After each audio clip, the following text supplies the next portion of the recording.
How's it going, guys? Steve from Stavjet Auto. Another ep here. Got the van Calais V6 Turbo that we're working on. Come across a couple of gremlins and just want to probably, I guess, for you DIYers out there tackling wiring. I know maybe that's not everybody's forte, but I guess I just want to show you guys I guess potential fire hazards. Yeah, I'm not sure what to say.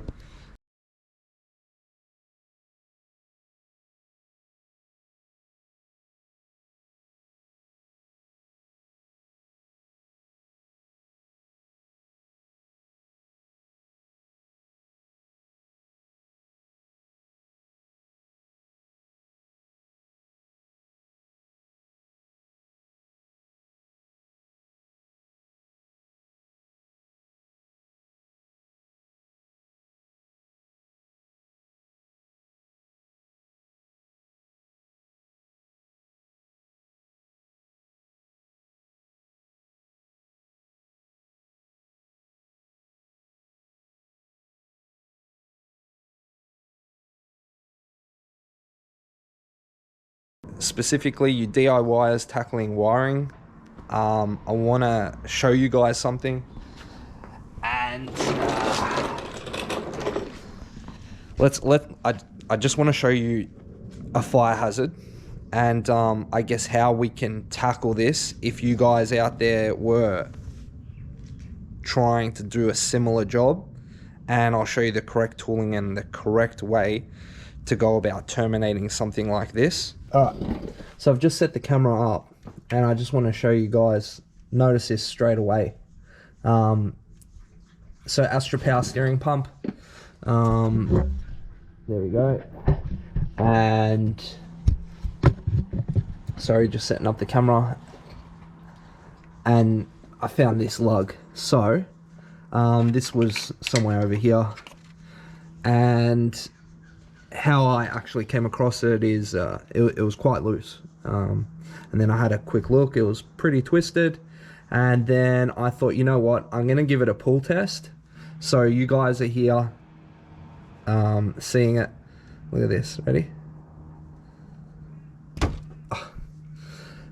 Alright, gonna go and show you guys. This is the incorrect lug.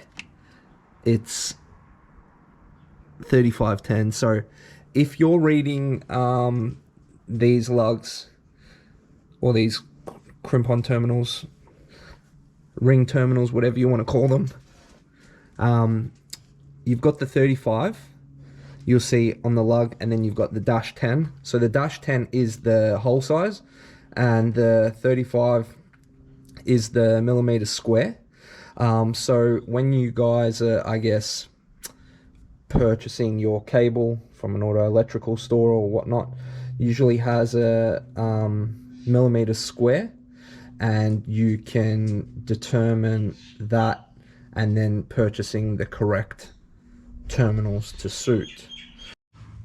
Alright, so another good thing I wanted to show you guys is so that was the earth strap, and now we'll have a look at how the power wire for the power steering was wired up. So I'll show you guys now.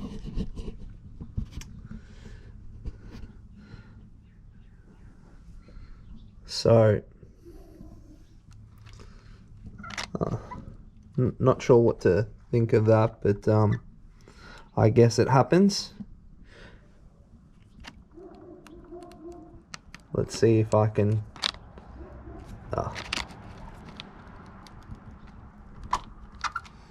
somehow holding together, but definitely not the correct way to go about it. It's fused, so that was a bonus. It was fused. Now let's have a look at this one here.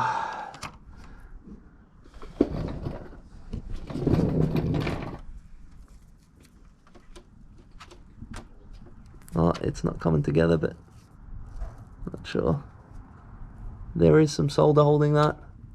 So, but yeah, definitely not the correct way to go about it. So I will show you guys when you're trying to terminate or join, for instance, that mega fuse or that larger fuse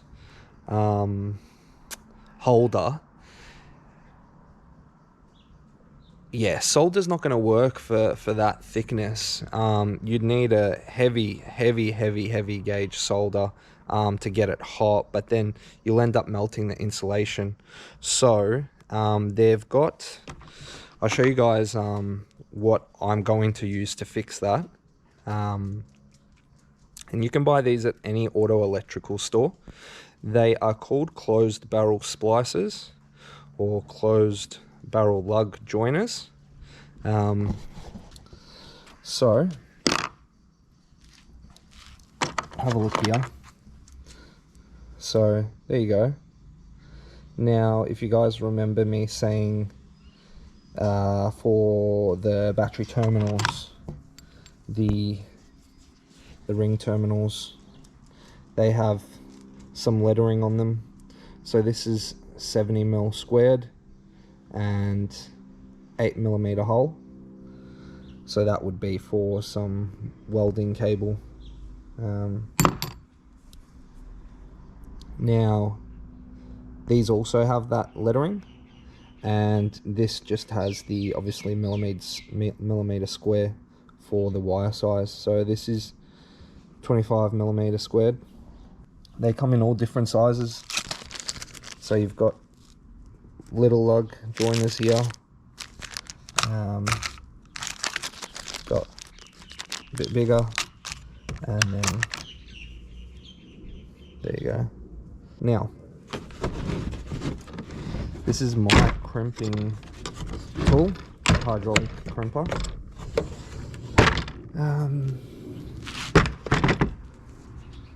So this is what I use, and I'll show you guys when I crimp up the terminal. But this is all American wire gauge. If you can find a crimping tool with millimeter square, that'll probably be my preference, because obviously in Australia all the wiring over here is all millimeter square. But this does the job to suit our cabling down here. So yeah, you've also got the big, larger hand or manual tool. I'll put a photo up somewhere here of another type of crimper that you can use. I just prefer the hydraulic. It's nice and easy. Yeah, I'll put a photo up of another type of crimper if you're wanting, I guess, a more budget type crimper, and you're only going to be doing a couple of terminals, I guess, for just your own car. So yeah, let's get stuck into repairing that wiring, and I'll take you through the process of crimping it and selecting the size, lugs and ring terminals.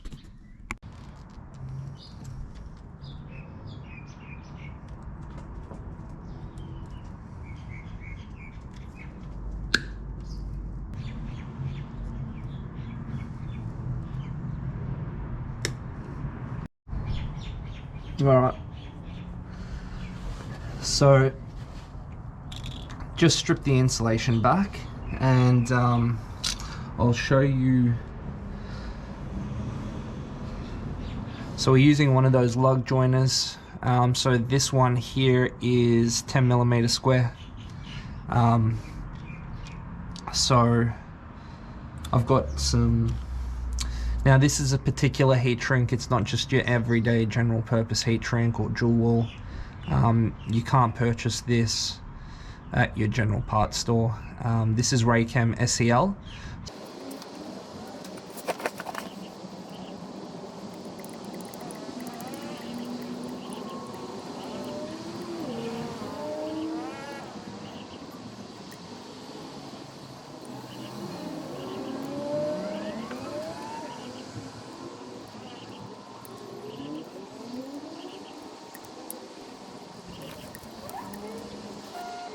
Alright, so once we're done crimping, we always do a tug test, and she's good. So just to get a bit of insight, that's how you want the finished crimp. You can see that it's sealed all the way around the wire. Alright, so once we've got